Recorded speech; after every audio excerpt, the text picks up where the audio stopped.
Hello YouTube! This video will be a bit different from my normal content, but I just have to get the word out about this bug so it can get fixed, because it completely breaks the game. In this most recent patch for Forsaken, they added a sort of band-aid fix for strong looping spots on most maps. If you didn't know, killers only start draining stamina once they are within 100 studs of a survivor. But with the new update, they added an additional rule, that is, if the closest path to the nearest survivor is longer than 120 studs, the killer's stamina still won't drain, even if they're near the survivor. Now in theory, this is an okay change. It nerfs a lot of the strong loop spots, but those spots would still give you a stamina advantage, right? Wrong! Why? Because the way they implemented the system that tracks the closest path to the survivor is completely busted. It just doesn't work at all. Here are a few of the most extreme examples I could find.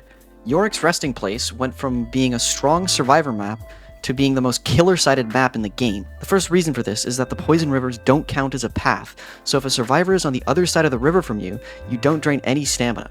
Now this is probably an easy fix, but then we have spots like this and this, which I can't even begin to understand why killers don't drain stamina in these spots. Now you might be thinking, how does this change the strongest loop spot on this map, the mansion? Well, now it's one of the worst places you can be on the map. Here's the start of a chase I had at the mansion against a player with over 2,500 wins. I want you to pay close attention to my stamina bar during this whole part.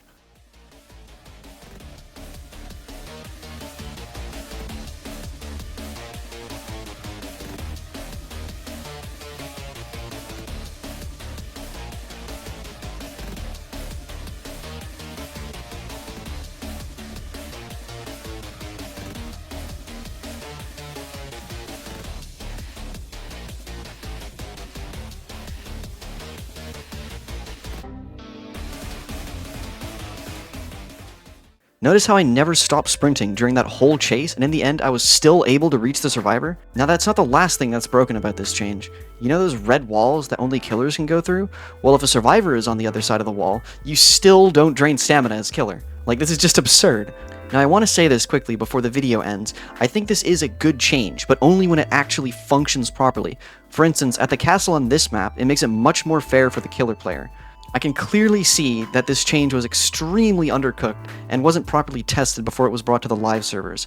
I hope somehow this video can reach the developers of Forsaken and get them to at least fix the stamina change, or remove it until they can fix it. I was recently accused of being a cheater by that very player that was in the chase demo, and I can't even blame them, because it's just absurd draining 0 stamina on a loop. Anyway, thanks for watching the video. See you next time.